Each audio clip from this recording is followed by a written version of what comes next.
Good to go? Great. Okay, so welcome everyone. We didn't ask a question, were you? Moscow? Moscow. Was it a long flight? No, Moscow Wait. up here. We know where it It's is. like 20 minutes. That's right. Well, good. Welcome to today's class. We're going to be talking about what is magic and some of the things to really pay attention to on the journey.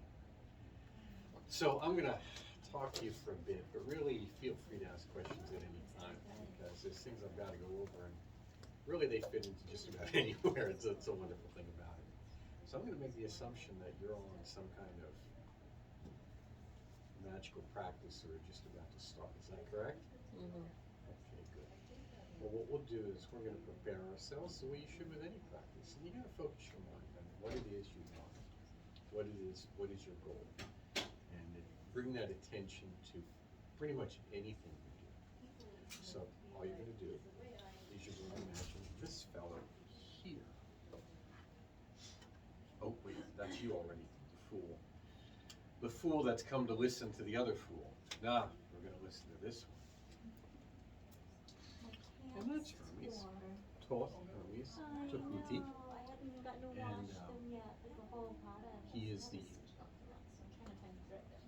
Egyptian god of magic. In many ways, they're all gods of magic in some way. He's the one who we often think of because it is Hermes that Hermeticism is named after. And Thoth and the Greek god Hermes got intertwined or intermingled during the Greco-Egyptian period. And of course, we have Thoth Hermes. So you can imagine, I'm curious even if you like, you can imagine the Greek god Hermes, you can imagine one. But think of it now, clearly, you can close your eyes or leave them open and think of them about 3 or 4 feet in front of you, nice and clear and crisp. And with your own mind, say a prayer to Hermes, guardian of the secret teachings. Come and be with us here and now and bestow your blessing upon us. Awake our hearts and minds with light, that we may better understand and walk the path before us. Just anyone who you've said something wonderful to, Hermes responds and comes over and enters into your head. And there your mind is filled with light, and you imagine this brilliant light. For what is illumination but to be filled with light? And then Hermes descends into your heart. The heart is the secret chamber, the secret temple that he guards and yet sits in to reveal. And there you feel yourself merging with Hermes. You feel yourself as Thoth. Thoth's limbs are your limbs. Thoth's feet are your feet. Your feet are his feet. And all of your senses, you feel this spreading throughout your body. So that now your body, your speech, your mind, your thought, word, and deed, you feel all communion with Thoth. Thoth is no longer outside of you. Thoth is no longer inside of you. You are. And as you open your eyes, you look around and you see that everyone around you is also a child of Hermes. And that I, for this period of time, am also Thoth speaking to you. And that is how you prepare your mind for any teaching. So we ask, what is magic? Right? That's a big question. It's a lot of things. We have a lot of city definitions for it too. But pretty much, I like my favorite one is magic is kind of jump-starting your luck. It's trying to get things to go your way. Now this is really important because this means that magic is a method. It is an act or an action. Therefore, it has a result or an intended result. So if you know what you're doing while you're doing it, that also presumes that you know what result you want from it. Understand? So this is very different than, we'll say, mysticism or religious devotion. They can overlap, they can intermingle, but they're not necessarily not the same. But they are connected.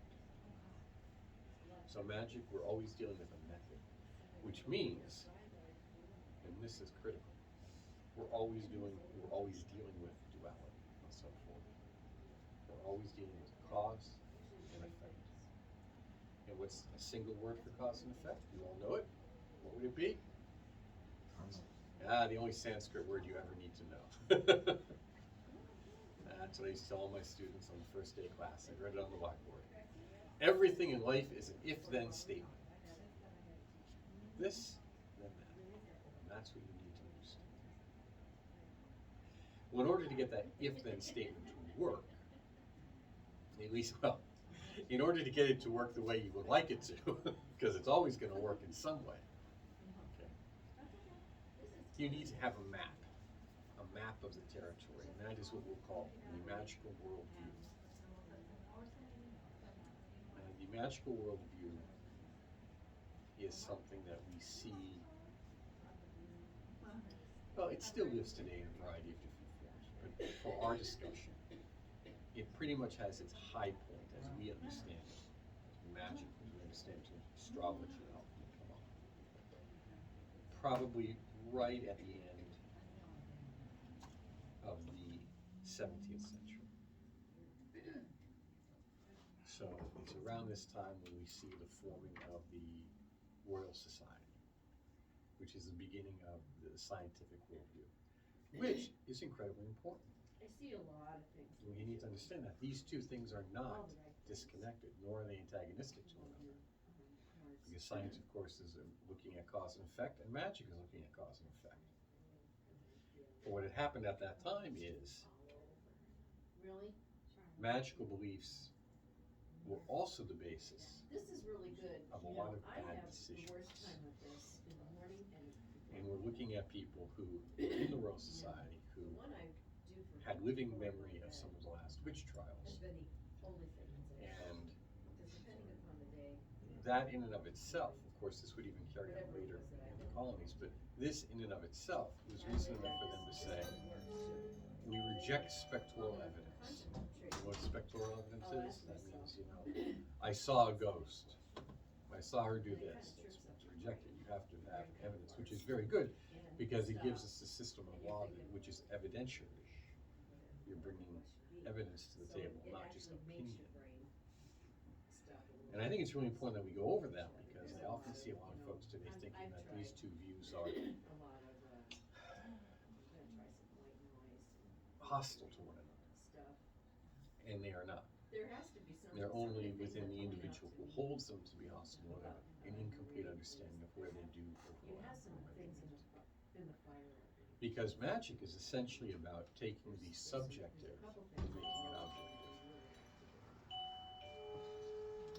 Whereas we'll say, what we think of as scientific worldview is taking that which is objective and understanding it, which means making it subjective. You have to have an understanding of it, and that understanding is going to be unique to you. Well, maybe not unique to you, but it's going to be your experience. Even if it is similar or identical to ours, it's still you. So, when we look at magic, we have to look at it in that terms of cause and effect. What am I doing? Why am I doing it? And what are the results I expect? And I've said to you and others many times, those of you who listen to podcasts or any other classes I've given, that when you're receiving a teaching from anyone, it's good to keep your wits about you and always feel free to ask these questions to make sure it's clear. Okay, where did this come from? How do I do it? And what can I expect? Otherwise, you're wasting your time. Okay? Which is free for you to do, by the way. So, the magical worldview is what is our view of ourself in relationship to the cosmos. The whole cosmos. Now, the problem is with that word, I even have to define it for you because I say everything, but deep down inside, you're not thinking everything because everything is just too big. So we take everything and we put it into small pieces so we can try and digest it. Kind of like how do you eat an elephant one bite at a time? How do you achieve magical or spiritual illumination one bite at a time? And we do that by stretching our view, which means we're also, as we stretch our view, we're stretching our view into our self-concept. just as we did at the beginning there. Ever so momentarily, you experience a piece of utility within yourself, ever so slightly. And then it goes away. And then you bring it back, it goes away. And over time, it stays a little longer, and a little longer, as you integrate it. It's just like anything else you do. It takes time to integrate it into yourself. And you need a framework in which to do that. Where does this fit in? Where do I fit into this cosmos, this world? And what are the other inhabitants here? Because often when we come to magic, it's because why? What? You don't like what's going on? You don't like your life? You want to change it? If you liked it, you wouldn't be changing it. It would be great. So the first thing you gotta do is you gotta be honest about why you're here, why you're doing this. And then it's easier to understand the results of it follow. We'll get to that later. So, one of the problems we have in understanding our relationship to the cosmos is that we think in very small terms, meaning about ourselves alone. So as we undertake these paths, we begin to understand that, there's more people out there than just me. As I had to explain to my neighbor once who was doing his ironing at 3 a.m, as he said, wearing his hard-soled shoes on a wooden floor in the apartment above me. I said, dude, just take the shoes off, that's okay. Just take the shoes off, that's okay. Yeah, we're good. He didn't intend to do that, he just wasn't thinking. He didn't think ahead about what's going on. Same with another neighbor I had who they built the apartment so that the kitchen was above the bedroom, which seems reasonable, except when he's running his garbage disposal at 3 a.m. Management was afraid of him, so they just moved us. But this is where you begin to think, who am I and what am I in relationship to everyone else here? And then it's not just us here, but it's the environment and animals. So you see a lot of people getting involved in environmentalism, environmental causes, but that's still very limited. Because it also you need to take into effect or consideration, what are the other invisible beings here? So there may be a host of invisible beings in this room that you don't see. There may be many of them in the environment. And how do you interact with them? Both, we'll say, consciously and unconsciously. Not just intentionally and unintentionally, but with awareness that they're there, or maybe there. And this just continues to expand and expand, because then it's not just on this physical earth that you're concerned with, but you're concerned with a host of energies, which we then often describe in planetary terms. You're all familiar with the Tree of Life? That nice little diagram? Yeah, it's a great diagram for explaining things. It's often really terrible though, experientially, but it's good for explaining things. Right? So we have all sorts of wonderful things, right? And we have what's the one above us? The moon, right? We have Luna. And it's not just the moon, but we're wondering, does the moon have beings or consciousness associated with it? When magic it does, in the various systems it does. They may be visible to us, they may be invisible to us. Then after that we have what? Mercury. Okay? And each of these have qualities. And then after Mercury, Venus. And of course, we're not going, how are we going? What order are we going in? Sun? Okay? And then finally, Mars, Jupiter. And who's this? And what does Saturn rule? Time. Saturday, time, right. Which means there's also something beyond Saturn. Saturn is very complex. It's a gatekeeper of sorts, both between the visible and the invisible, but also between time and eternity. So we have to then look at where these energies come from. If we're just dealing around with energies and trying to move the stuff around, we may find that we are drawing on a limited resource. How do we increase that resource available to us? Because fundamentally this should be written down and remembered forever and ever. if you have enough energy, most things take care of themselves. Okay? So in one respect, a lot of what we do in magic is to increase our energy load, our energy potential. It's the juice. Okay? Which is funny because so much reading and thinking and analyzing and book work is involved with magic that we tend to think it's a very intellectual pursuit. And to some degree that's true. You gotta have some wits about you. But you also need to be more sophisticated than that, more well-rounded is actually the word I'm looking for. So within this worldview, we don't change the environment around us. We just experience it and perceive it differently. And that needs to be understood. We don't really change, maybe there's some modesty, but we're not really changing the world. We're not changing the invisible dimensions, at least much. What we're doing, at least initially, is we're changing our perception of ourself and how we experience this. So where does this change take place within us? What does it happen in our rational mind? To some degree. But if it were that easy, then we'd say, how come magic just doesn't happen like that? I've changed my thinking process, right? How come I still don't get what I want? I'm sure you've all wondered that. Oh, you all read The Secret? Why isn't it so simple? And The Secret, theoretically, everything in that book and whatever that was, that expensive commercial they made for it, is theoretically true. It's true. But we're more complex than that. Deep inside us, we have a tremendous amount of untapped experience. That is, things we have done in this life and potentially in previous ones that we simply don't even remember, but they're still there. So even if you don't even believe in reincarnation, just in this life alone, you have so many experiences that you don't even remember, at least consciously, but they're still there. And they shape or form your self-perception. So we like to think that we have this thing called the subconscious. And it's kind of nice because it fits in with the idea that we kind of have like a drawer somewhere. It's like a sock drawer, right? We just stuff everything into it, and that's where it goes. But it's not really that simple because it would be more like everything goes in the sock drawer, or it's more like maybe the lint vent on your dryer, okay? And then everything shoots out the other end, but really kind of doesn't, and then you got to go clean it, and it's a mess.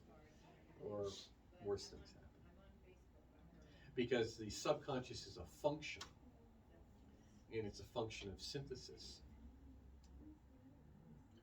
Okay? It's a function. And what it does is it just organizes everything you put into it to obtain whatever we'll call organic synthetic view is. So if you have a lot of very similar and very identical views of yourself, no matter how narrow or how wide they are, things run well. Doesn't mean whether they're good, healthy, or unhealthy. I'm not going to use the word good or bad. Doesn't matter whether they're healthy or unhealthy.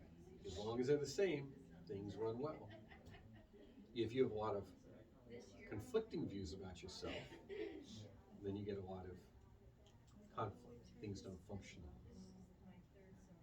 So in the end, magic is really about understanding this function we have within ourselves, this organizing principle, and realizing that at the end of the day, all magical practice is about one thing: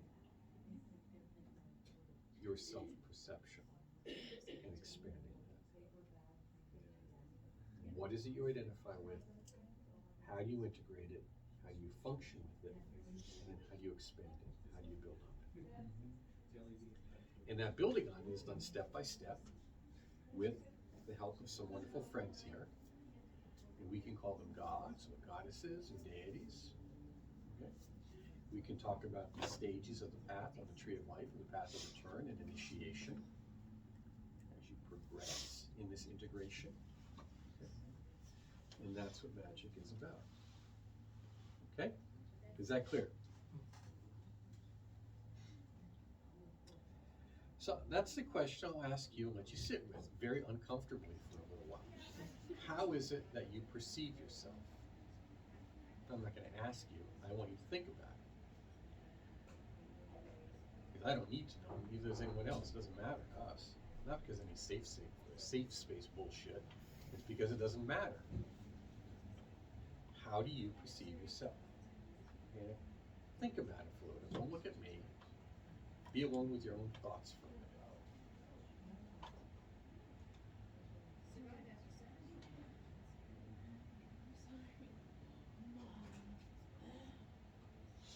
And what is it in that self-perception that you want to change? What draws you to this class today?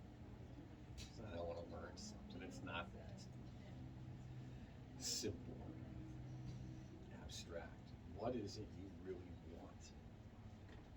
You're going to make a deal with the devil. What is it you really want?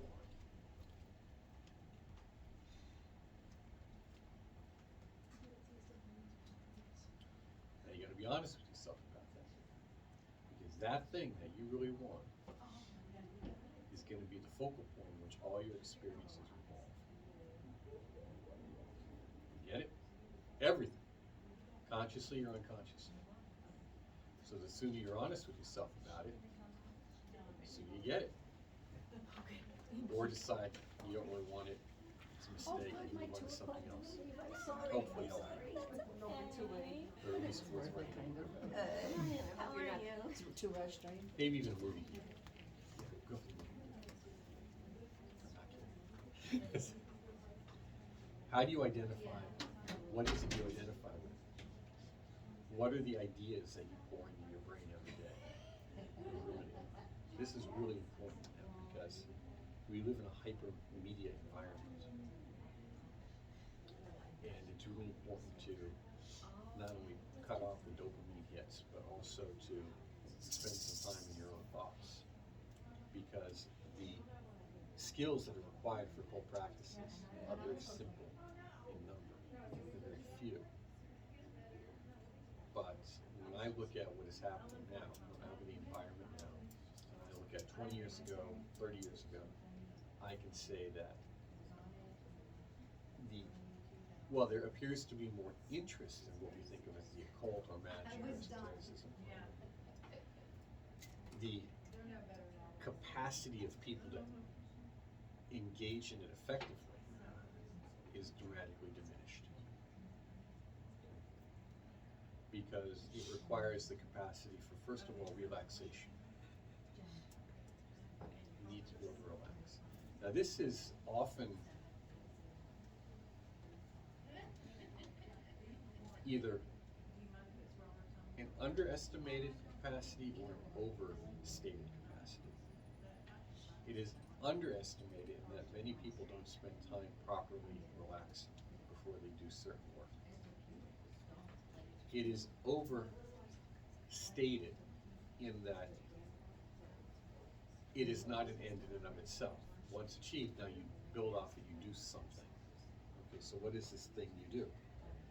Well, you often engage in various practices of visualization or active use of the imagination, or what Jung would have called active imagination.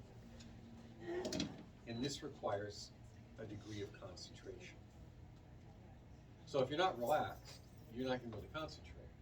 And if you can't concentrate, you're not going to be able to build the proper images in your mind. Now, when I say images, I don't necessarily mean exclusively graphic images like we have here. Okay?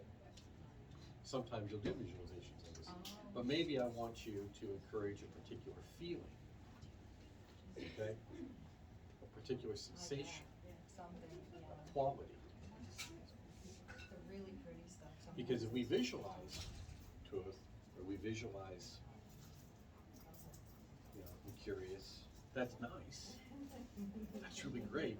But unless it brings forth some emotional content with it, or even sensory content, like we'll say tactile, auditory, visual, olfactory, unless it brings something like that with it, it doesn't have any juice. And that's what it's all about. It's about the juice. how much emotional excitement, intensity can you bring to whatever it is you're doing. So you can undertake a host of ritual practices that don't involve any visualization at all. Okay, none whatsoever. You don't need them at all. I'm the same way. As long as you've got a lot of emotional focus and excitement about it, intensity behind it, which ultimately comes down to, and I'm going to say the single word, confidence. We could say self-confidence in yourself, that it will work, but confidence that the actions will bear the results you wish it to have, you desire it to have. You hear the statement about, faith moves mountains and all that. But when we say faith, what we're referring to is confidence in the outcome. There is no doubt about the outcome. Now, the way you do that is in small steps. That's why if you join a healthy and functioning group, you'll often find that the teachings take years to go through, many years, because you do things in small doses, because as you have small doses, you have experiences. Those experiences are healthy and positive for you, you build confidence.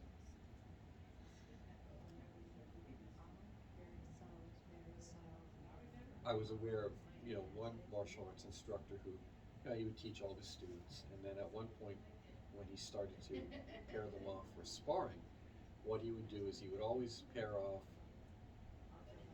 the new student that was, ready for sparring with someone who wasn't quite as good as them.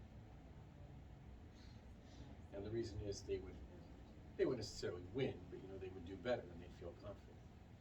So as they would win, they'd feel confident, then move them on to someone who is better than them, so they don't get too confident. Then they meet you guys as better people and they get to meet one another. And then they kind of equalize it out somewhere after a while. And this is just a psychological trick. It's the same thing in esoteric or folklore. Yeah. You need to do things that build your confidence in what you're doing. Because if you don't, what happens? Well, you give up, you walk away, and then you just go after the next. Oh, okay, we're gonna try this. This is gonna be the thing that does it. No, this is gonna be the thing that does it. Or my favorite one is you join a group or you design your own ritual. Well, the other ones didn't work. What makes you think you can design your own ritual effectively? It's like me trying to design my own car. It's like, yeah, that's a great idea. Okay? And you throw everything in the kitchen sink. Throw that in too, why not? Because more has got to be better, right? It was a design flaw. It wasn't an execution flaw. It's never an execution flaw. It's always design.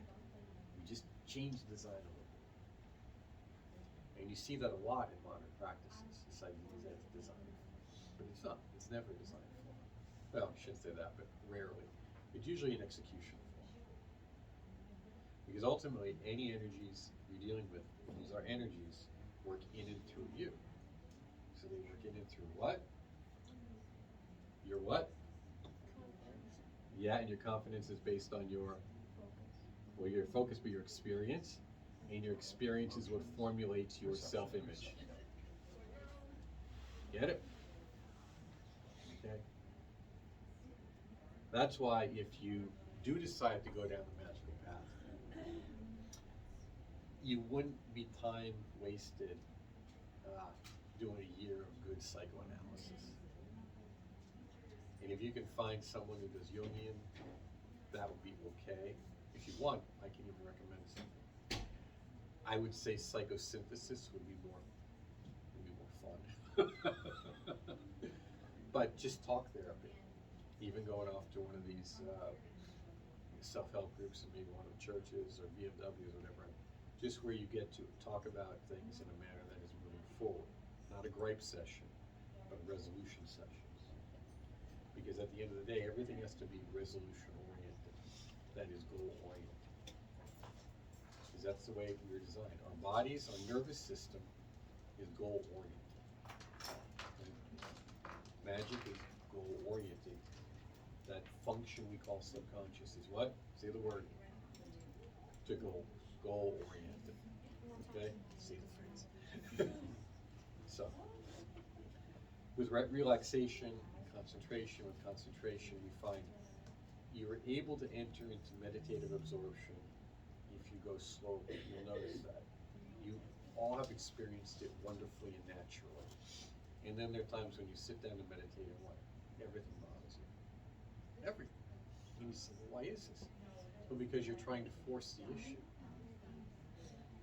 You're trying to get everything done in 15 minutes or a standard neo-pagan meditation time. You know, things take time. So if all you do is sit there and relax the breath for 5 minutes, that's better than getting yourself irritated. Take your time, know what your capacity is, and build on your capacity. Okay, this is all about capacity enhancement for any other, to put in other words. So with the concentration, then we use visualization practices. Some of these can be very complex, some of them very simple. That's just a matter of the systems that you're working with. And the reason visualization is important is because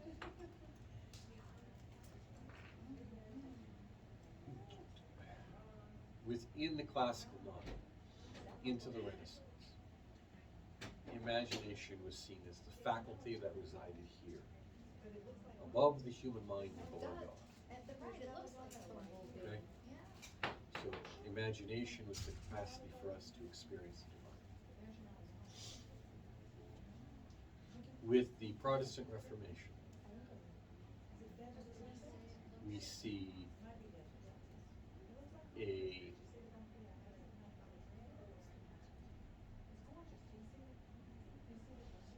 removal of that notion.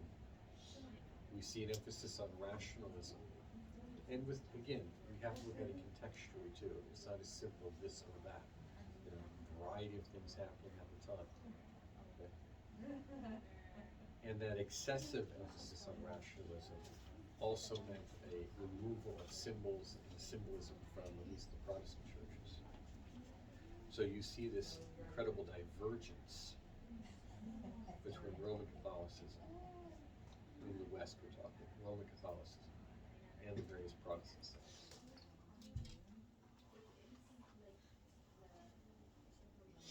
If you look at the practices of the Roman Catholic Church, up until even recently, meaning 50s, 60s, 1950s, 60s, the methodologies of the Rosary involved intense visualizations of scenes. They were not just a recitation of prayer.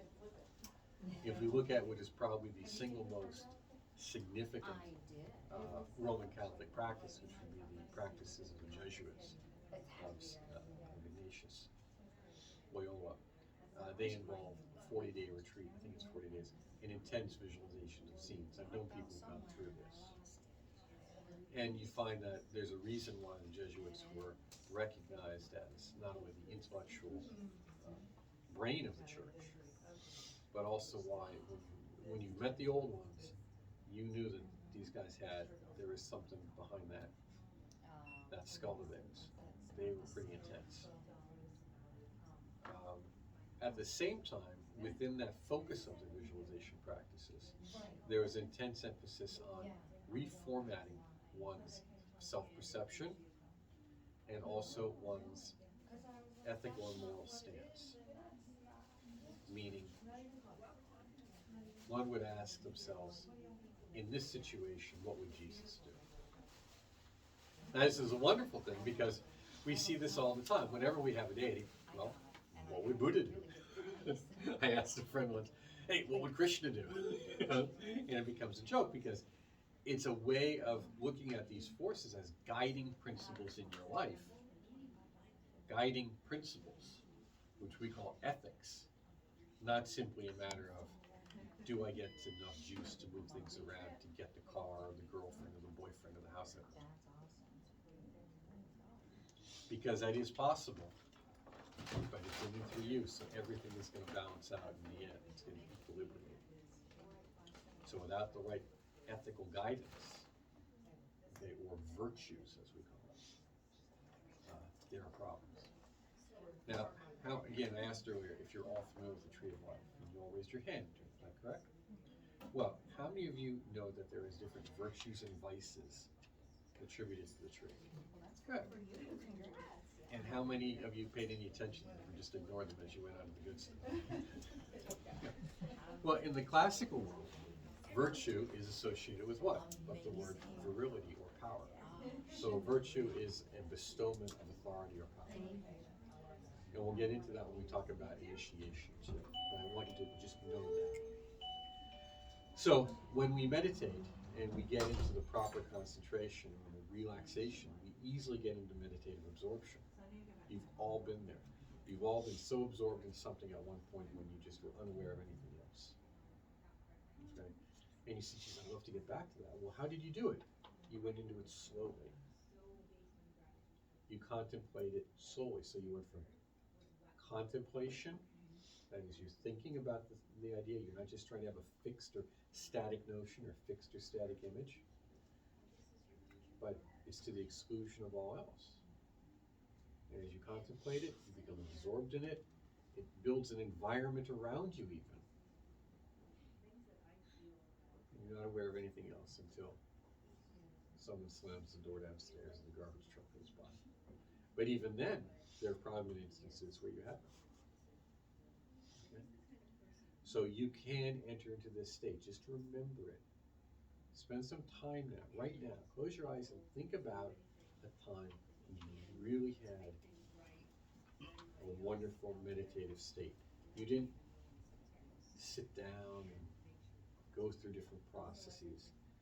You were contemplating something that was important to you, or that absorbed your attention. And there you were drawn into a perfect meditative absorption of the subject. It could be anyone or anything, but it was probably the single most perfect daydream you could remember. And you have that capacity at all times to slowly go back into that again. So just remember how you did that. Because when we enter into this path, there are three things we seek to overcome. First is inertia. You know, the unwillingness to change, the static nature of things. We have to deal with inertia because cause is effect, that means change. The other is forgetfulness. Memory is life. Okay? And the other is what but death itself. When we talk about overcoming death, we're talking about continuity of consciousness. So for this, I want to state something here to you. When you undertake your practices, it's fine to have what we call secondary practices, which is you need to shake that money tree, you know, rent is due, or business is slow and need to get that taken care of, that's fine. You know, need to, you know, get some folks at work to really get behind this project. They're just not there. It's okay to do that. Maybe you need a new job, that's fine. But those are secondary practices. They are limited to this world. That is, their ability to be of benefit to you in the future is limited. You need to make sure that your spiritual path serves you both in the here and the hereafter, whatever that is. The here and the hereafter. Make sure that your path serves you there as well.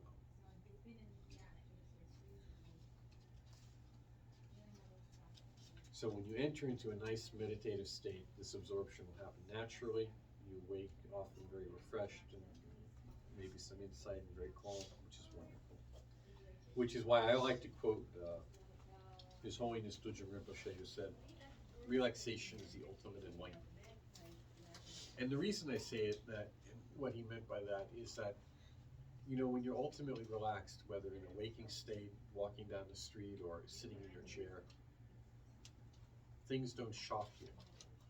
Things don't frighten you. Things don't disturb you because you're calm. And this may seem a bit underrated, but in ritual work, there will be things that will shock and frighten you. And how you respond to that is going to decide, well, what happens next. It's like anything else in life. You're walking down the street and someone jumps out and says, give me your watch. Oh, you have a watch. Give me your phone. Oh, you have a phone. Give me whatever you got. Well, how you respond to that is going to really have a series of consequences. Same thing when, you're at work and you may not be in the best of mood for whatever reason. Something happens.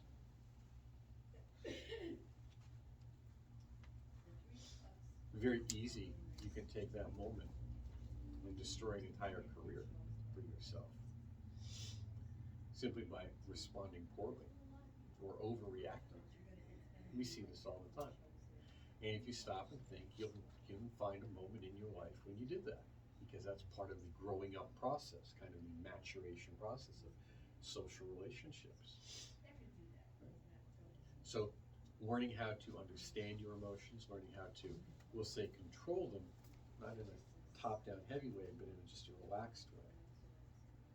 Seeing things for what they are. Because ultimately, magic is about illusion.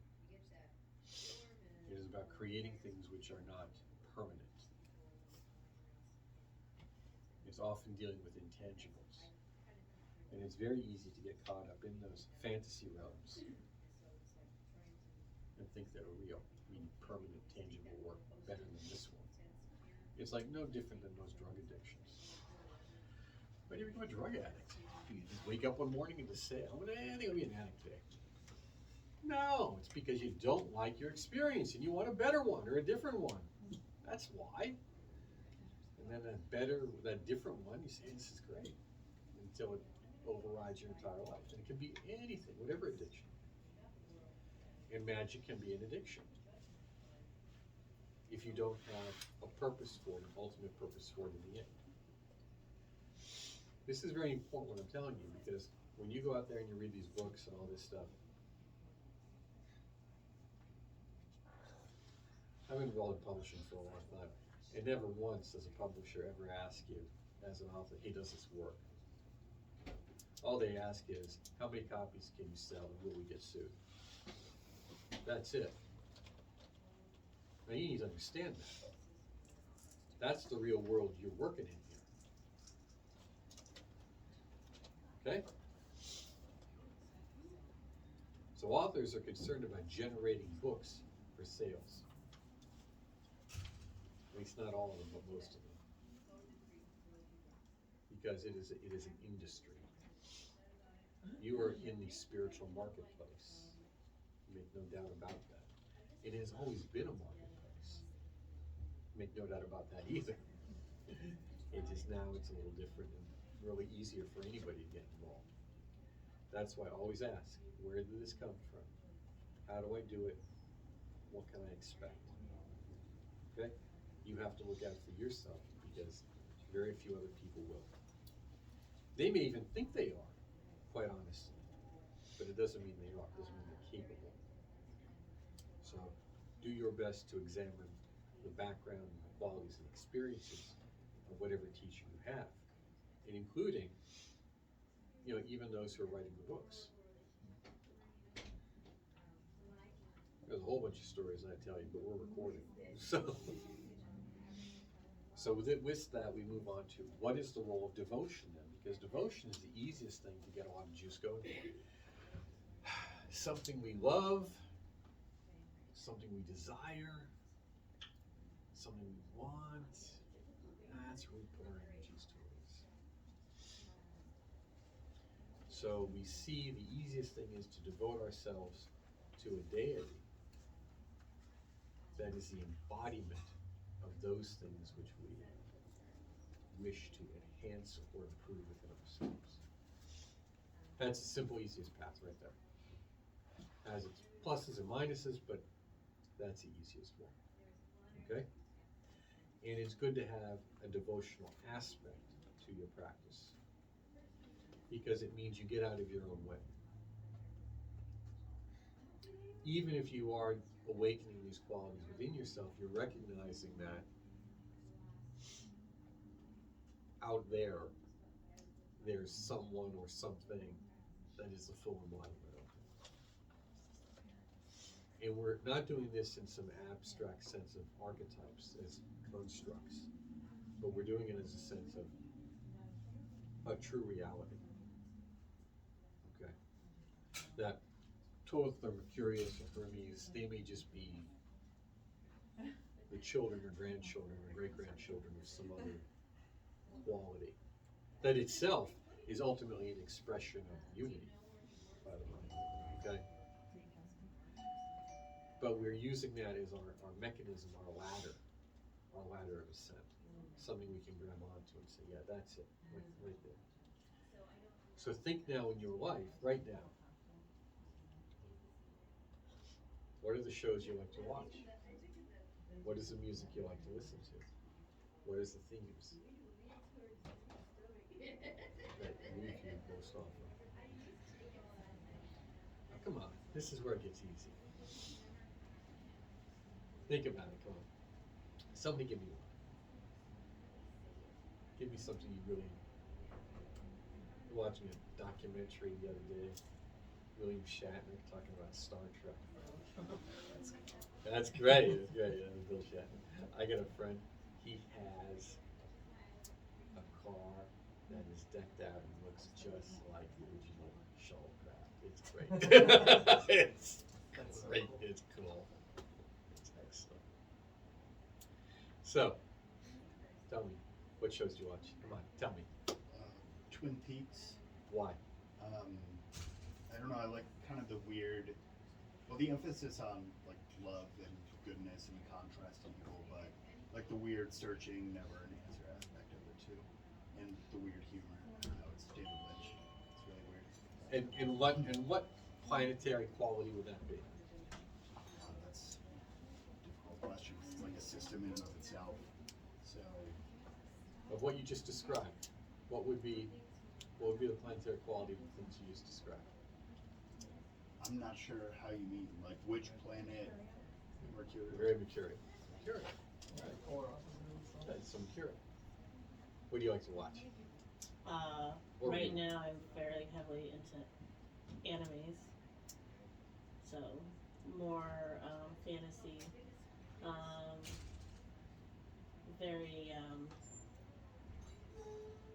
just taking a trip to another world, that sort of thing.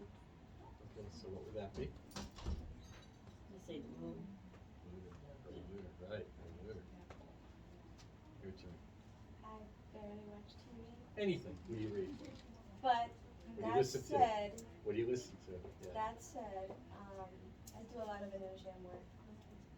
So that's easy. Tell us your media of choice, though, but we knew that. Okay, so what's yours? Right now, I've been hyperfixating a lot of music. What kind of music? So, well, it depends on what it would be, but it's sometimes between classical Baroque era stuff, and I'm right now going through a deep dive, like sonically, on a Fleetwood Mac album, and kind of it's one of their later ones too. It's one of their '80s albums, but just trying to see like what creative processes led to the specific sound choices. What decisions happened, and like were they premeditated to an extent that created a result that resonates with people? Because sometimes a musician or a composer will have a footnote thought that really doesn't matter very much, but it will affect an audience greatly. And then other times they might really kind of sit with something and really plan it out early on, and it might not really hit anybody at all. So just kind of thinking like, what choices were made that affected me specifically? Like there's noises and stuff that happen, and I'm like, well that, like I hear it, but somebody else might not. Then what planetary energy are we talking about here? I'm getting a lot of Mercury and Venus. Mostly Mercurial. Yeah. Because while Venus rules the music, Mercury rules the notation, the structure. Yeah. The form, the species counterpart. Yours? I don't watch TV. Anything. What do you listen to? What do you read? What's your media input? I I've listened to Pride and Prejudice so many times. It's my favorite book. I love that book. It's like happy and lovey and nice. And what would that be? Oh, Venus. Yeah, that's right. That's right. Listen to a lot of jazz. Jazz is a wide spectrum. Yeah, I in particular Coltrane's really uplifting stuff. And what would that be? I want to say Jupiter. Yeah. Solar, Jupiter, big, big, big, big. So you look at these qualities and they work their way down into terra firma. And what we do when we're in ritual is well, it's happening all the time. What's happening, however, with us is we are consciously making decisions about either how we piece that together, or we're looking at rituals that are pieced together and saying, understanding how these parts then play into it. But we're looking at a chain of being or continuity from the very, very abstract all the way down to the very concrete and narrow, and we're plucking on that.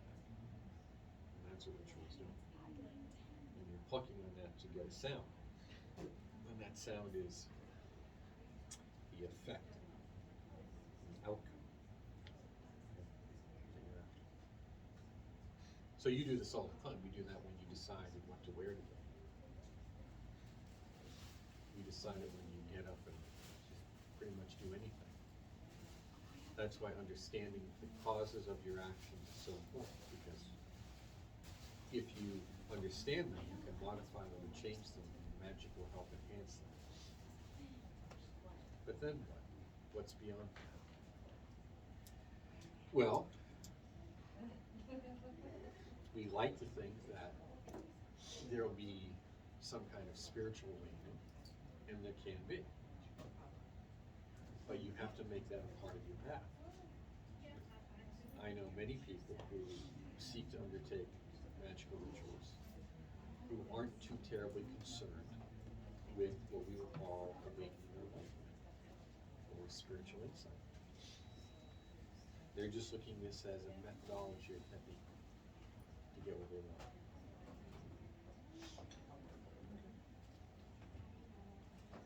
Things happen. And they're not always just what we think of as formal magicians either. So then this brings the question is, how are modern ritual practices different from Renaissance, or medieval, Renaissance, classical? And it's context. When you look at the arc of magical practices before you will see, well, you'll see some things happen, first of all. And in fact, this was kind of another running joke. I was trying to get two folks. One was Stephen Intermill, who is the director of the Buckley Museum of Magic and Witchcraft in Cleveland, Ohio. He was here a little over a year and a half ago for a conference that I hold every year. And the other was David Metcalf. And you can see those interviews that I've done with them online. And I wanted to get these guys on a Zoom session where we do another call and just say, okay, how has witchcraft changed from, we'll start 1950. We can even start 60, 65, so it doesn't change all that. And move forward to now. How has it changed?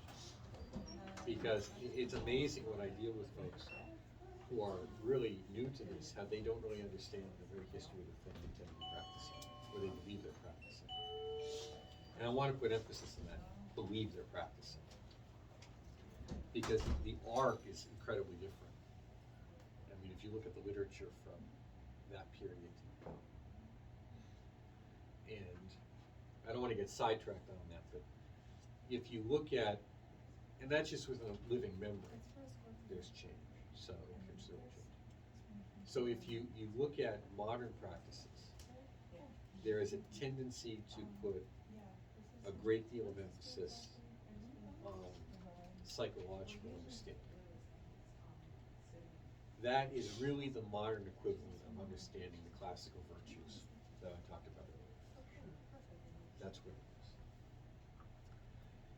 But if you don't have that understanding, then you run the risk of, again, why is this not working? Well, it is working. It's just not working the way you want it to. There's also a tremendous amount of emphasis on visualization practices. We don't really see that in a lot of earlier methodologies. But it's not that it's not there. It is. If you read the 3 books of occult philosophy by Agrippa, okay, now I'm going to ask you to embarrass yourselves. Who here has not heard of the 3 books of occult philosophy by Agrippa? Oh, good. No one's embarrassing themselves. I didn't see that, by the way. Okay. I didn't see that. You're good. You're good. Okay. We read clearly about the role of imagination. So the role of imagination is very clear. The question is, where does it fit into the ritual process? Because that's not very clear. Whereas if you go in the back there and you pick up a book on witchcraft or magic, it'll tell you to visualize this pentagram, or visualize this sword, or visualize these things. And I think it's because, again, the worldview is different. The worldview saw the power of imagination as more potent at the time, for better or worse. Remember, for better or worse. There was also the delusions that took place, the madness of crowds shall not be underestimated. Okay. Whereas most of the effort was on ritual work in a very formal way. If we go back to the Renaissance, we're moving away, but it's still there, in the communication with other beings. So you still have this notion of angelic and demonic magic. If we look at the medieval period, of course, there's an emphasis on angelic and demonic magic, and also elemental. Which, by the way, the demonic magic, or the Goetia and the Lesser Key of Solomon and all that kind of stuff, that was fundamentally an outgrowth of the lesser orders of the lesser order of exorcists in the Catholic Church. That's fundamentally where that comes from. Okay, that kind of demonic magic. And I forget when the Roman ritual was officiated. I think it was in the 17th century is when it was written. I have to look that up. Someone use your magic box for good and look that up. That was an attempt to get a hold of, get control over the massive amounts of magical practices that were creeping into the church by way of the exorcists. Because they realized, if you can get rid of something, then that means you can also control it. You can get it because if you can control it to get rid of it, you can control it to do other stuff. And you had the incredible clerical underground that existed. Peter Mark Adams, and you can listen to the interviews I've done with him on his book, The Game of Saturn, details that clerical underground in Renaissance Italy quite well. So when we move back then, of course, into the classical period, we're seeing a lot of devotional practices because the gods are to be worshipped. But also there's a variation, at least among the Egyptians, of what we call assumption of the God form, which is identification with the deity. Okay? So it really comes down to who taught you what, where you learned it, and how this kind of wide streams of beliefs would survive. When we get into the more local practices scattered throughout Europe, it's just a coin toss. So many of them we know nothing about. When we look closely at them, we see a lot of them are reinterpretations. And I say that in a very forgiving way, by the way.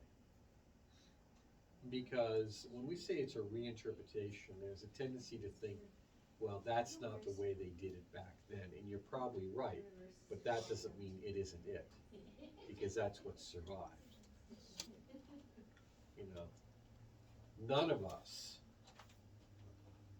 are we'll say, let's go back 7 generations. You know, after 7 generations, there's very little genetic material still linking you to the past. It's there, but it's minimized. But you're still connected. There's still a continuity of relationships. You're here because everyone before you did one thing, and what was that? Survive. You need to really, you're here because everyone else survived. Anyone who didn't survive, well, they're not there. And it's the same thing with these magical practices as well. How did they survive? So they survived often through a variety of forms of adaptation. You know what we think of as the most important magical document from the Greco-Egyptian period is the Greco-Egyptian papyrus. You know, that's their version of folk magic. That's the New Age. That's New Age teachings of that century, compared to Pharaonic Egypt. This is what's left. But to us, you know, from our perspective, this is like high-end stuff. So we have to always keep perspective is really important in this. So you want to connect yourself in many ways to methods that work, methods that have some proven capacity, but that also enhance your capacity and expand your self-identification, but also don't lock you in too much. We'll get onto that later. So we have this variety of devotional practices, heavy ceremonial practices of, we'll say, the medieval period, and then we have a form of magic that brings us to the current era, which is purely one of faith alone, purely one of devotion, or not even devotion, of just pure confidence that it will work. And we see that in the survival of medieval magic in Pennsylvania German folklore. Okay? There's no visualizations, there's just, you do it, and it's in the hands of God. Now, where do we also see that? When you see different practices that go, you know, if it be the will of the cosmic, it is done. Cosmic is just another word for God. You know, if it be the will of the deity, it is done. If it be the will of the goddess, it is done. That's just a version of that. Now, if you really believe it, you don't keep checking up. Well, you know, is it done yet? Are we there yet? Are we there yet? You gotta let it work. So all of these practices may have a place in your life. You have to figure out how and where. Now, what is the difference between, well, we should say, what are the types of initiation in their role on this path? Well, it all depends. If you have a journey, a magical journey that has a cosmology to it, and you're looking to have ultimately some level, we'll call it enlightenment, then initiation can be very important, because there's stages to the journey, stages to the path. And how we divide those stages up is somewhat relative, but there's a general numbers that get kicked around. And you will often encounter within a group, an organization. How many of you belong to a group at all? Anything? What kind of group? Magical group, of course. Who cares about the Rotary here? Yeah, I guess so. No, it's a yes or a no. Yes, so you see, is it or isn't it? No guesses here. Yeah, it is. It is. Okay, you weren't certain before. That's why we're. Well, people's definitions can be. There's no ridiculous. definitions here, is it or isn't it? This is the duck test. Does it pass the duck test? No. You know the duck test? No. It walks like a duck. Walks like a duck. Quacks like a duck. Looks like a duck. Well, I've heard that before. That's a duck. I never heard it called the test. That's it. Behold a man. Yeah, look at it, that's right. So, gotta give you a hard, gotta give someone a hard time. I gave her a free pass back there, so she's next. She's the one who's Venusian stuff, so I can't be mean to her. So.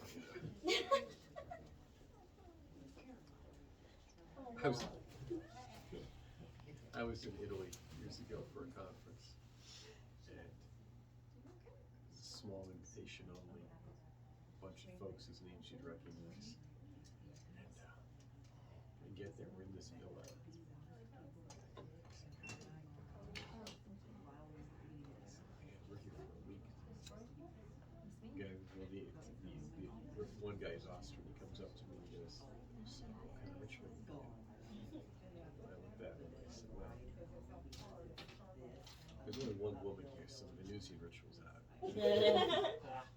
She'll be locked in her Not room all. quite. She'll be locked in her room all week.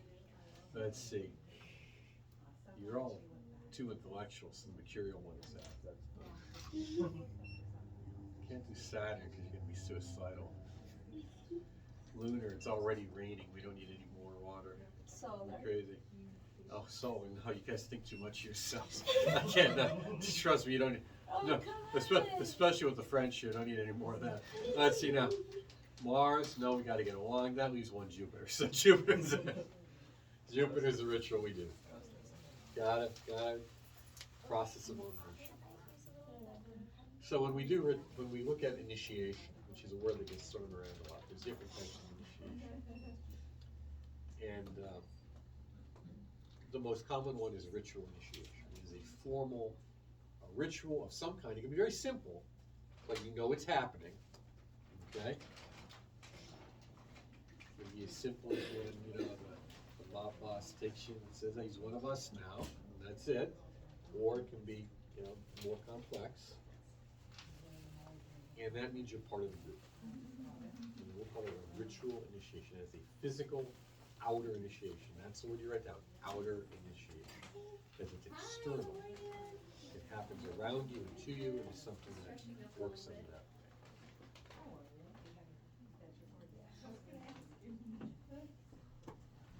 The next is an interior initiation.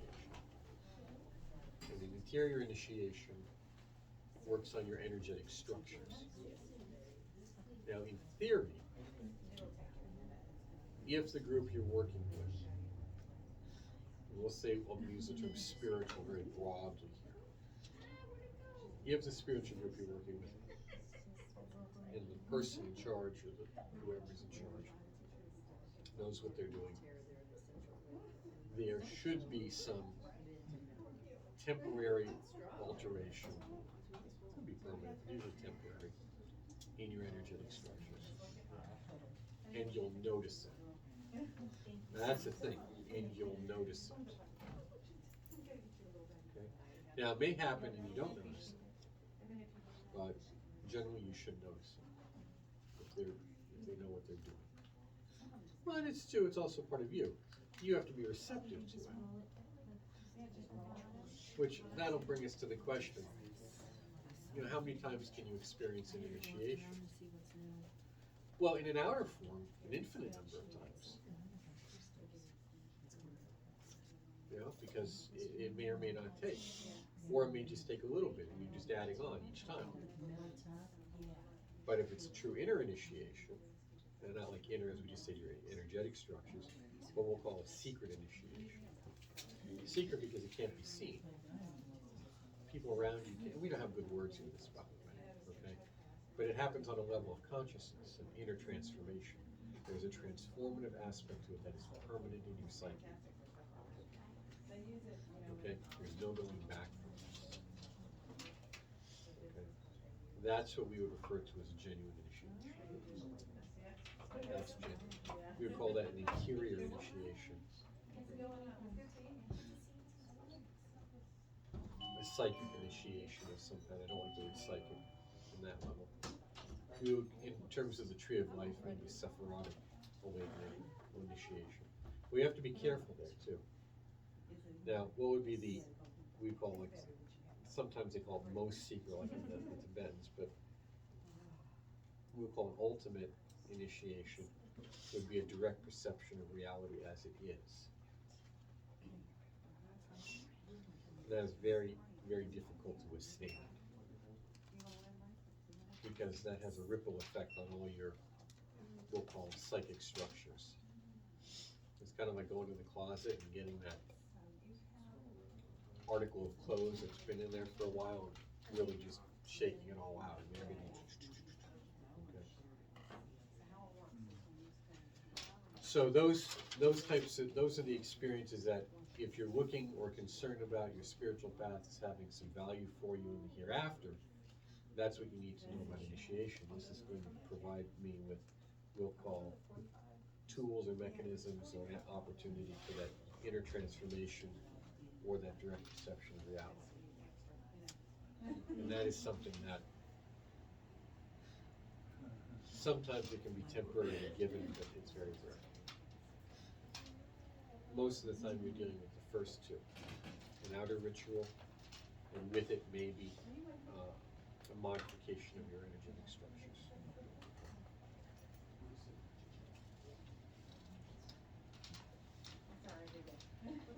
The thing about the secret initiation, we'll call it, is that you notice a change in your dream life, and that's why dream practice is very important, and why you really will benefit tremendously from looking at the book I wrote, Between the Gates. Okay? Because as the dream structures change, or the structures of the dreams, you will also notice a certain enhanced continuity of consciousness and deeper clarity, which is what you will carry over with you into the hereafter. Essentially, what the structure of your dream life is a fairly good indicator of what the structure of your between life or afterlife experience is going to be like.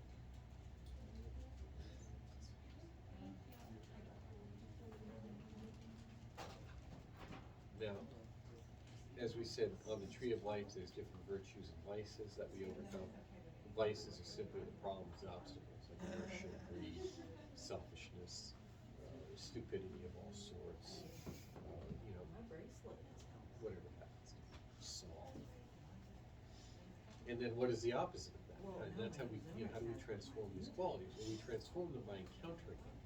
And this is where people have the biggest problem in any magical practice.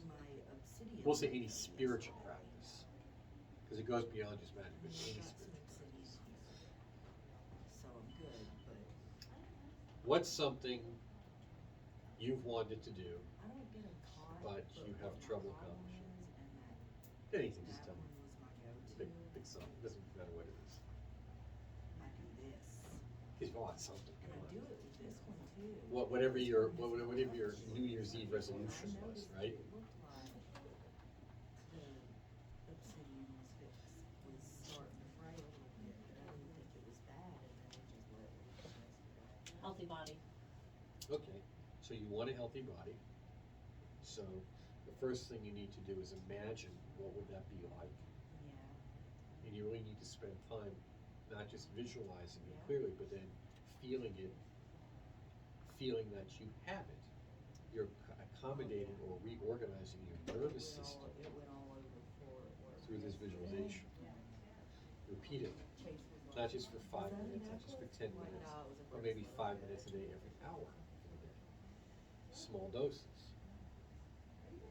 Now what's going to happen, and by the way, that small doses are better than big doses, because if you do small doses across the day, it's easier to say no to the Krispy Kreme glazed donut. I don't know about that. Well, it's also easier to, do things in small doses too. So that when the Krispy Kreme donut comes by, it's easier to eat half of it than all of it. See, that's the other thing. What we do is we have a tendency to engage a lot of practices as all or nothing. Yeah. The most, That's why the word diet is not recommended. Yeah. Because it implies So where's the points that you had Well- on mine yesterday? well, you have to sacrifice. That's all right.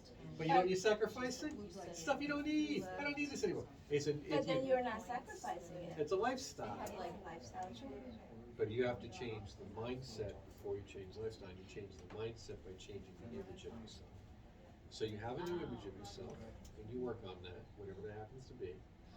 You're honest about what you feel good about, and you're honest about what you don't feel good about. And this is like career stuff. I don't care what this is, anything you're trying to achieve.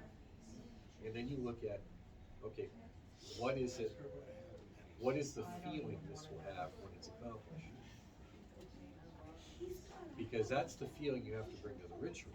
See, in old rituals, you would spend maybe weeks or months preparing for a ritual. So you're constantly focusing your energy on this ritual and its outcome. You getting people to do, practices for 7 weeks is difficult. So you have to bring a lot of emotional energy, a lot of juice to overcome the inertia. You gotta have the energy to overcome the inertia. That's it. And it's gonna shake things up. Now here's what happens. As soon as you do that, all the things you've been trying to overcome are going to raise their hydra-like heads, okay? And you're gonna have to take care of them. You cut one head off and two more come back. And then suddenly you either decide to give up or find a new way. Now, it's in that overcoming the challenge that you grow, right there. So you have to have a positive attitude about every obstacle. See, it's a lot of shifting your focus. Here's an opportunity for success, not an opportunity for failure. So you have to think positively about, hey, I only half, I'm good. I did whatever I wanted today, I'm good. I went for my 15-minute walk, I'm good. Go 15 minutes later and come home, you're good. And you keep track of it. You gotta do the positive reinforcement all the way. Now you say, oh, this is all psychological. You're right, it is, it's all psychological. But that's the foundation of any of the practices. You think, I mean, talk to angels and archangels and deities? The soft one too. Well, not yet. I mean, you know what, people talk to me, so my one Oh. friend, hey, the guy, I liked him a lot. I wrote an article about him because it was kind of funny. I thought And James I O'Gyle said, was really hard. I like you a lot, but, you've never met, to your knowledge, who I am. And they simply would put up Yeah, with you're bullshit. right. I think I saw the most mainstream thing about us ever. You're a nice guy, you're smart, you're selfish, and you do stupid Made me things. mad. So stop doing stupid things and stop being Stop selfish. is Now, of course, those two are combined, a okay? terrible lie. Selfishness and stupidity are combined, they're Tarot card. reflections of one another. That's cute. I've had And of course, he took it like anyone would take that, he laughed. And he goes his way. Now, that's what life is. Life is gonna tell you, do you really want this? I've written 30 books translated into 7 languages. I've been on numerous television shows. Okay? That didn't happen easily. You don't just get that handed to you. And if you do, well, you know what they say about investing, easy money. The worst customers to have are those who inherited money or won it. Easy come, easy go. And look at your own lives. Anything that you have right now that you are really proud of, an accomplishment that you have that you're really proud of, you had to overcome obstacles to obtain. So every time you overcome an obstacle, no matter how small, you're building that foundation for success. Because taking the easy path is guaranteed suffering. And not in a good way. And this is where people don't understand about magic. Magic screws up your life. It shakes it up. It shows you where you have to pay attention. It shows you what you need to do. Because no one else can do it but you. I mean, you can have friends that help, and you can have teachers that guide. But at the end, as much hold handing at some point, it's okay, now you have to go do this. Well, because I ate half. Exactly. It can be scary, it can be difficult, and all those things, but when you're done, you're better for it. There's a new and improved you. And that's the goal.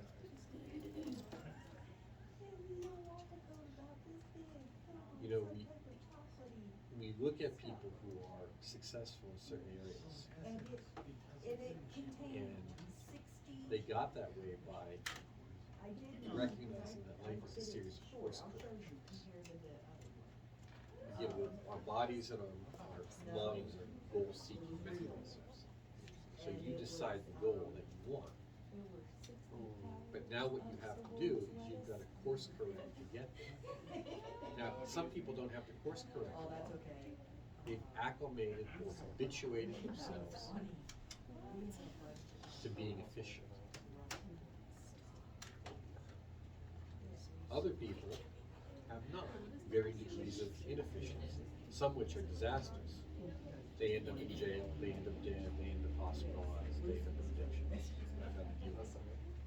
Other people are more efficient, and the most of varying degrees of in between. And this is where it gets really important.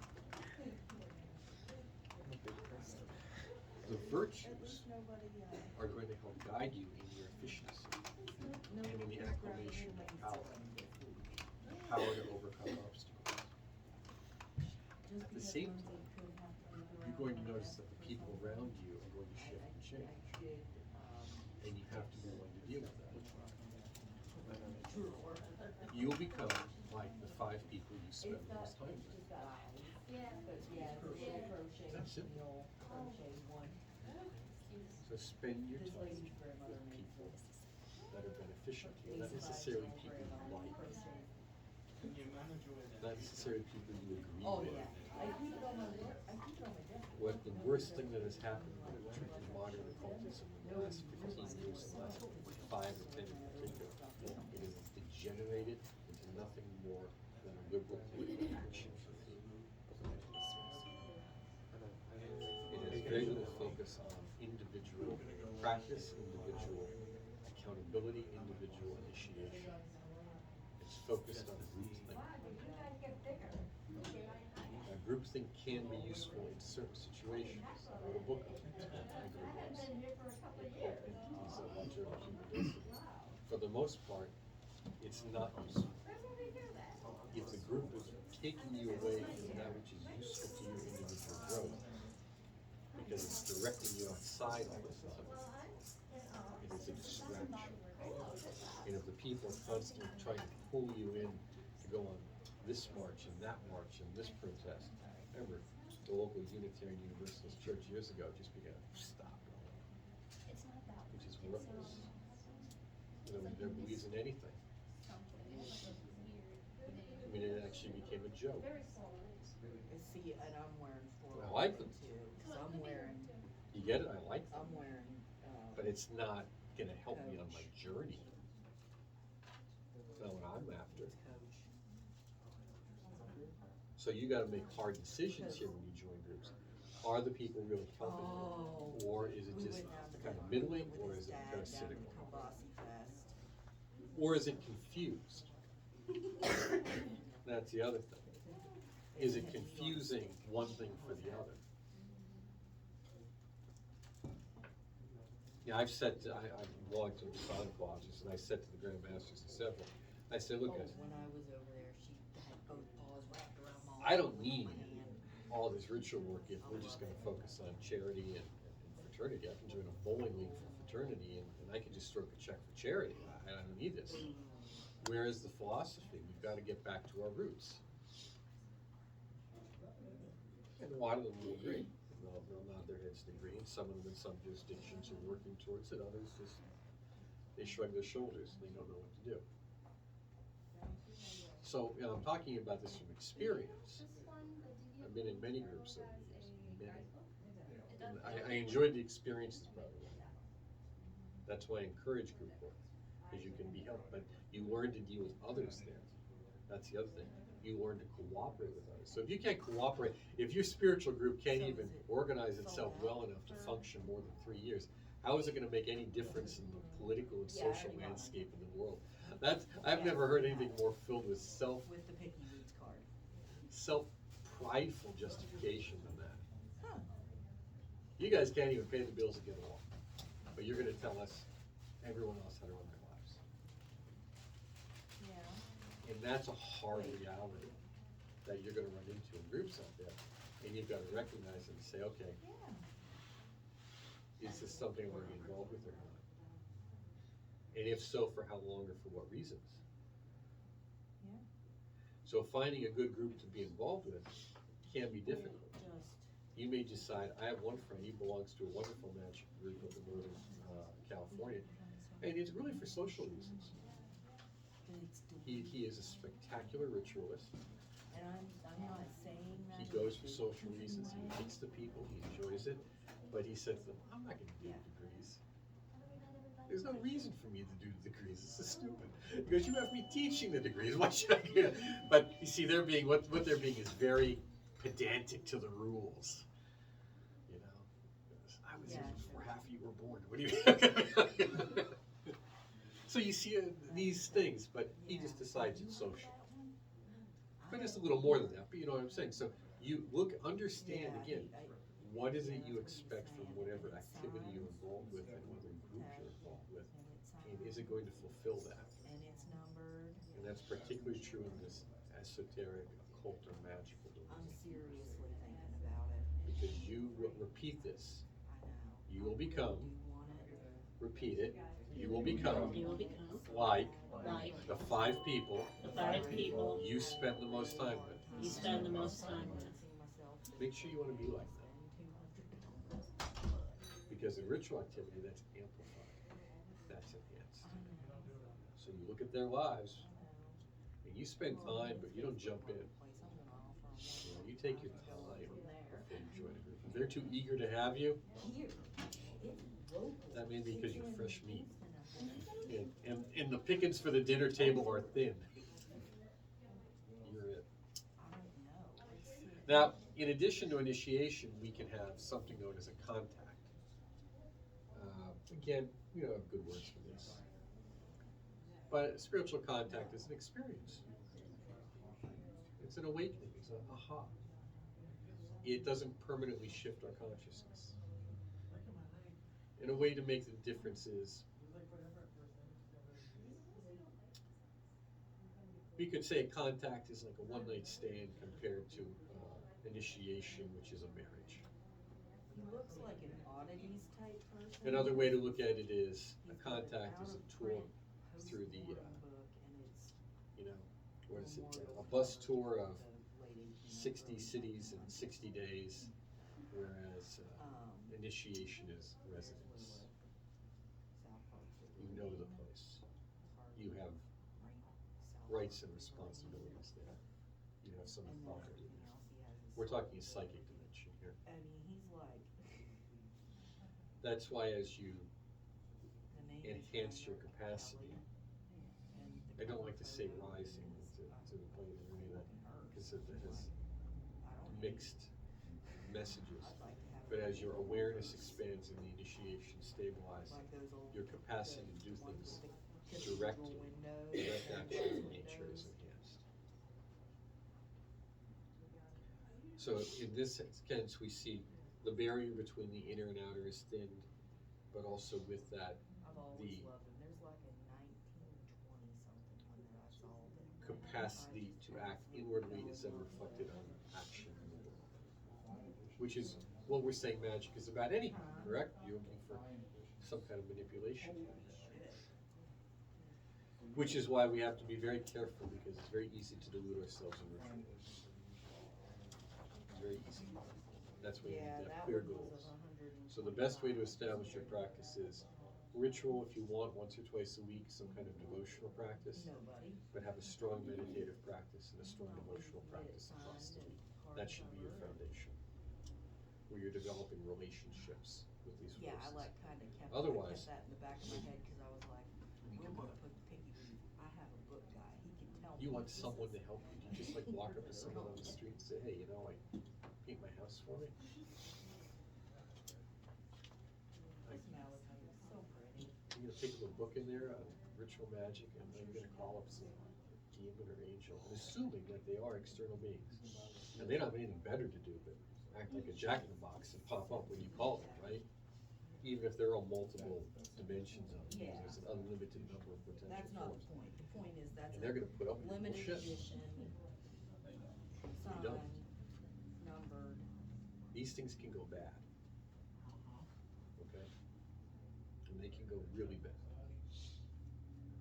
And that is one of the things that's not talked about a lot in magical operations. So the only thing that keeps it from going bad is what? You. And your preparation. So the best way you prepare is by really understanding your role Yeah. in terms of inner and outer, your subconscious. yourself, Jane, and enhancing yourself as a person. in your Yeah, that's the capacity. same cover. And understand your relationship to these forces before you try to manipulate Yeah, them. that's the get red them to one, do isn't things it? for you. Because I looked online a little bit. Because when they go south, I researched a little bit. The red ones are usually only. it can be very difficult, if not impossible, Yeah. to fix. The other ones are. Okay. And I don't want to tell you any horror stories. I've written enough of But them. this I've written being them online. Troy books, that's But reputable. herein lies probably the greatest thing, the greatest threat to It's another. your spiritual practices. Oh, nice. And it's called social media. Like, what do we get a lot of? Um, Usually a husband and wife. Saturn rules They bring back duality. Mars. It's the gateway to the visible and the invisible, and it's the gateway between, we'll call it, time and eternity.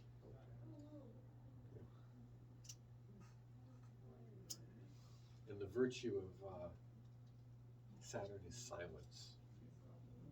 Okay. Hi. Agrippa wrote, "It is a sin to divulge to the public in writing the doctrine Liz. of those whose secrets must be transmitted orally, down through the ranks of I don't sages. even know what that is. The gods themselves Is that detest like things telling a exposed to the fortune? public and profane, and love things be kept I am my secret. age bracket, who cares? Each experience of magic flees from the public and wants to remain unknown. It is fortified My by name, silence Joan. and destroyed by declaring it. That's, It does not produce the complete effects. Yeah. never been. It is agreed that the operator be discreet and reveal to no one either his work or the place of the time or the goal being pursued, except to his master or coadjutor, who must be faithful, believing, taciturn, and worthy of such knowledge through nature or cultivation. So you don't just work with anybody. You pick your partners carefully, if any. You know, one of the things to do, again, I was hiding in the landscape. you know, how did I write all this stuff? And the answer is, you know, one word at a time.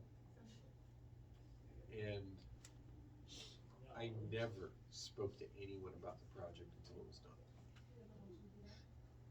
And then when it was done, the only people I spoke to about it were those who could, after careful consideration, help me with it or improve it. Only after the contract was signed, She'll tear it up. or we had hard copies, did I make a mention publicly. Because She you was going waste nuts. your energies, which you're trying to They were fortify. very Remember, you're trying to build up your energy. That's what she was smelling. That's what all this is about. By speaking about things It was so to people. good. It was probably like one of the best who can I've had. maybe We not just only didn't not do help you, but much actually be because injurious to you in some way. People, it was way too. And that injury may not be by intention either. Too hot, it was It may simply be by Okay, you are crazy. neglect or ignorance. How many do you have? So Oh my God! be silent 25 about what and you want to then talk about. this. Was that all done in one day? Focus No, on the this goal. was done, I don't, there's Which leads probably us to the 40 final hours words in that. in the Mystery of the Cathedrals by Falconelli, the famous mysterious Okay. French alchemist Thank you. of the early 20th century. That is We're not cool. sure who I he just don't was, think many I should ideas do about it. him. I Okay, you're love it. almost as bad back there too with the tattoos. But at the end, we see it said, nature does not open the door, excuse me, of the sanctuary indiscriminately to everyone. Does it hurt? And of course, nature is Depends on the person. Yeah, I Venus, don't and it's think, Isis here. I We see don't the think it temple does, of How was Isis it done? It didn't hurt? behind the veil. no. But you So the never veil did or the it. door is not Yeah, open to just yeah. everyone. Yeah, my daughter had one done. In these pages, the And I uninitiated remember will we talked about I discover know some proof some of a people genuine that and think positive they science. I do not, however, horribly. I flatter know some myself people that I that, shall convert like, them, for I know full well falls the obstinacy of prejudice Yes. and the great strength of preconceived Yeah. notions. She just sits around like they're nothing. I sit around with The disciple will derive great benefit from this book, provided always that he does not despise the work of the old philosophers, and he studies with care and penetration of classical text until he has acquired sufficient perception to understand obscure points of practice. It's very important that you take a few texts, even if it's just one or two books that you like, and study them well. Last weekend, The ancients say, ora, ora, ora, wore the lege et amor. black and white stripes. Pray, pray, pray. Read Everybody loved them. and work. So you pray for guidance, meditate, contemplate, For a patchwork dress, 'cause read, I don't like read, the and sound read. of costumes. Or say, "Get leg, leg, leg, leg, leg, leg," right? I'm gonna find a Read, patchwork read, dress and pray, wear tights and and practice. do the makeup. Too many people want to jump right into ritual practice with no understanding of it. Take your time. Do it properly. Yeah, we need a little Measure twice, cut once. It's very important this way. No one may aspire to possess the great secret if he does not direct his life in accordance with the researches undertaken. It is not enough to be studious, active, and persevering if one has no firm principles or no solid basis, if immoderate enthusiasm blinds one to reason, if pride overrules judgment, and if greed expands before the prospects of a golden future. How happen we seen that? People whom I know even like constantly posting pictures of their great new magical implements, their alchemical experiments, talking about the rituals they're going to undertake. Most of it is worthless by that effect. Some of the alchemists, I know it's a little different, their teaching methodology. That's a little different. Yeah. But just posting, hey, look what I'm doing. You've taken the psychic quality right from it. The mysterious science requires great precision, accuracy, and insight in observing the facts. A healthy, logical, reflective mind, a lively but not overexcitable imagination, and a warm, pure heart. It demands the greatest simplicity and complete indifference with regards to theories, systems, and hypotheses, which are generally accepted without question on the testimonies of books or reputations of authors. You have to have your wits about you. You have to be open-minded but not stupid. You have to be imaginative but not deluded. See, all of these qualities are required of you. And you have to look at theories for what they are and then experiment with them or practice them, not accept them because an authority says so. Because that authority may or may not be correct. Or they may be correct only under certain circumstances and we don't know what they are anymore. You know, maybe what was for that time and place was a very unique situation that we don't fully understand. It requires candidates to learn to think more with their own brain and less with those of others. And finally, it insists that they should check the truths of its principles, knowledge of its doctrines, and practices of its operations from nature, which is the mother of us all. We always talk about the book of nature. The book of nature. Pay attention to what nature is telling you. And that, of course, means you can benefit heavily from a little study of some biology, some chemistry, physics. That's the study of nature. There's a lot of things you can pretend to be, but that doesn't make it so. And we live currently in an age of self-delusion. I can call myself whatever I want, but it doesn't make it so. Nature will self-correct that all the time. So pay attention to what nature tells you. By constant exercise of the faculties of observation and reasoning, by meditation, the novice climbs to steps to knowledge. In a simple imitation of the natural process, we imitate nature. With skill and ingenuity, insight is born, and from that long experience, we acquire what? The virtues or powers. We study, we practice, personal power acquisition is attained. Having obtained that, will strive to the need of patience, constancy, and unshakable will, brave and absolute. He will be enabled by the certainty and confidence born of a strong faith to dare. Now you have enough experience and you know, I can do this, I can take this risk, I can challenge this. In other areas of your life too. Each one of you has areas of your life where you can push the boundaries. You have enough experience to push the boundaries. With good reason, to know what you're capable of in a healthy way.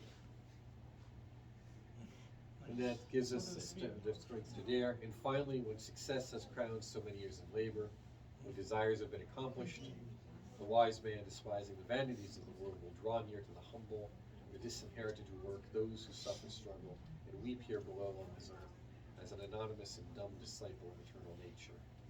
The apostle of the eternal charity, he remains faithful to the vow of silence. In science and goodness, the adept is evermore silent. So, we reveal to you some things, others we keep aside, and it is up to you to figure out what you want to do with it. So, in that way, you go from maybe being the fool, who is stupid and unknown, to the fool that says, if you say so. I hope that was useful to you. I hope that you had a good time. And we have a few minutes. If you have any questions, feel free to ask. So you mentioned quite a bit throughout, and we kind of had that specific section that discussed the capacities, the challenges, and the just general concerns and upkeep about being involved in a group, being a part of a group, making sure that you really pass sufficient and adequate judgment on people you surround yourself with in a spiritual sense, especially if people are going to be practicing. So, is that a necessary aspect of one's journey, though? Group work? Does it have to be with, like, I mean, like, I personally have never felt drawn to be a part of a group. You got to get your teaching from somewhere, and you got to take responsibility for that. So if you have the capacity and the ability to access quality teachings that are unique and organized in a systematic method, Sure. and they're done in a manner that allows you to practice individually, fine. But you need to have access, well, you don't need to, just deal with it on your own. But things will go south. Sure. I mean, that's just all there is to it. And I find that after being in this for a very long time, very few of the groups that I've had encounters with, I've liked my experiences, that were really adequately prepared to deal with when things go south. And that's why I wrote this one, you know, Pathology of the Sublime. Sure. And there's a lot of things that go bad. But they were so focused for so many decades on just either organizational growth, no problem with that, or just getting the word out there, you know, or teaching people that a lot of groups didn't really grasp. How do you manage that when serious personal issues arise and are stimulated by this work? It's almost Because- like, yeah, focus or devotion towards structure and expansion kind of takes a backseat to actually, like, addressing a challenge. Right, because they weren't qualified, they're not prepared. And I had this discussion in an interview, I think 2 interviews recently, where I said, you know, the Institute for Hermetic Studies, which is what I founded 25 years ago, we have some teacher training programs, and the teacher training program is really, I said, you know, we're not making PhDs here, we're making paramedics. Sure. And we spend a lot of time focusing on where things go pop. Because that's what's going to happen when you do a ritual, even meditative work. So if you don't have access to a good therapist to deal with, you know, how your life's suddenly went to crap, it's just going to get exacerbated. And your life will go to crap in this. There's no question about it. Because it has to. Because right now it's very solid. It's fixed. But you want to change that. You want it to be something else. So unless you've really taken your time and rebuilt that psychological foundation, if you understand the, I guess, is that a metaphor or analogy? Which one is it? But that I'm you know, painting here, that firm self-concept foundation needs to really be understood. Yeah. And what comes with it is every time you try to do something good, something bad is going to have to rise up to challenge you. You have to overcome the resistance, the inertia. Otherwise, it would be simple. We do it, it'd be done. We wouldn't be sitting here. Everything would be just perfect. And that simple point seems to have been lost on a lot of people. And that's why you see in many of these magical groups, why so many personality conflicts develop. Because they're still dealing with the persona or the mask or self-perceptions people have, rather than how do we address that and manage it. Sure, genuineness. Genuinely. Sometimes if And I don't have to go and do anything. magic isn't meant to be a substitute for therapy. But as far as. You know, many people like have you turned know, to my Tibetan body's Buddhism and they're kind of a form of therapy. It's not. Well, I was don't answer those questions in the therapeutic method. In fact, they're not supposed to. They don't care. It's not designed to. It's not designed to, and it shouldn't be designed to. It's designed to, it's grow-up time. On Facebook And that hard grow-up time is where people really hit the skids. Oh, that look is pure despair. Because say to you, look, grow up, let it go. You know, you have to do this, this, or this, or this isn't the place for it, and then they get upset. You know, but that's part of the hard reality. That's Saturn. That's the hard reality. That's Saturn often brings. You know, you want to be successful? Make your bed in the morning. Why? Because you've just brought order to your life. You've brought some order, you've organized it, and now you have a success, a small one. Now go do something else small and successful. Okay? Take a shower and don't drop the towel on the floor. Hang it up or put it in the laundry. See, if you don't bring order to your life in a way that you can manage, life will bring order to your life, and it's going to do it in a way you're not going to like, because it's going to be hard. Because you've got so much disorder there, it's just like, it's like a bulldozer going through, just taking all the Legos up off the floor. So this is why, when you look at traditionally, this situation that we have here didn't exist in many places, because when you bring occultism into the mainstream, the occulture, you bring instability to the town square. You bring instability to the center of society. And that's why you see those cycles, at least. That's one of the reasons you see cycles of it. Now, there have been some examples of what we'll call magical societies, but there aren't a lot. Most of them were very religiously devout societies that had profound magical elements within them. So people like to look at Tibet as this example, but Tibet had Vajrayana as its basis, but even there, it's not like everyone was doing highest yoga tantras. They knew people who were, but they weren't necessarily doing it. Most of the practices of the average person was what's called an outer tantra, an outer yoga, a lesser practice, devotional practice. They weren't initiated. They weren't higher yogas. And you did have a lot of people doing Dzogchen. I mean, they were. They knew it was a Mahamudra, but it wasn't as widespread as people like to think. And you certainly didn't have this Shangri-La that people like to think it was.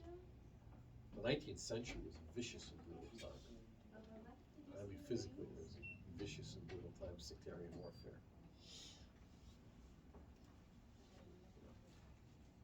Even in the 30s, the Gelugpa, which is the order of the Dalai Lama, were making plans to get the Nyingma exterminated. So it was not it's not the fantasy people want to believe in. And you look to other countries where you had strong religious devotion, but you had these witch wars. Even in Southeast APA, until recently, these sort of witch wars or something like that. I remember as a kid. So, you have to look at this contextually and with honesty. And what is it you want out of it? What are you going to bring to it? And then what are you going to do with it? How are you going to let it shape and transform you? And how are you going to manage that transformation? Because the words that I read to you at the end, they have a whole different meaning than what they say on paper. Whole different. Not as simple as it sounds. Which is where we go from, on the stages of the path, we go from the beginning path of negation. We call it via negativia, Catholic mysticism, where you don't do this. Basically, stop screwing your life up. Don't do that. Yeah, then you do a via positivia, positive action. Do this. This will make things better. Okay, you see that behind the scenes. And then there's a path of transformation. I forget what the technical word is, but it means basically transformation. Well, that's where most of us are going to go. But you got to have the other two first. You got to stop screwing things up, and you got to know how to do positive action before you can transform. And transformation means I'm dealing with negative experiences and situations, or what I perceive as being negative experiences, and I'm transforming them in some way, because things aren't as concrete as I'd like them to be. And then you have the path of direct experience, which people say they love. The effects are profound.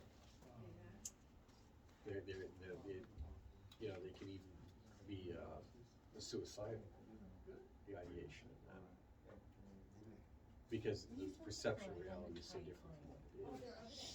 So you need to be able to integrate this. You need to have people you can talk to somewhere down that journey. Okay, have a sense of it, even if it's just by glimpse, a glimpse of what's over the mountain. So, well, I hope that answers your question. Any other questions? Anything else? No? Well then, good. We're probably done for the day. Buy some books and tell the host and hostess that you enjoyed the time. I'll hear if you have questions about anything. Thank you.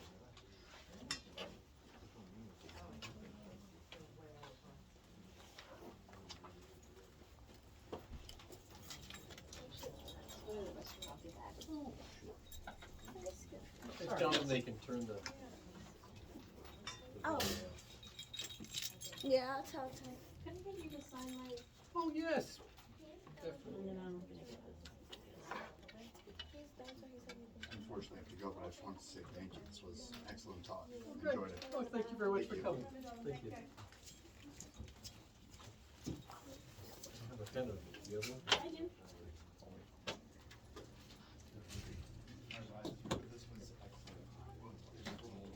What's your first name? Lindsay, Lindsy.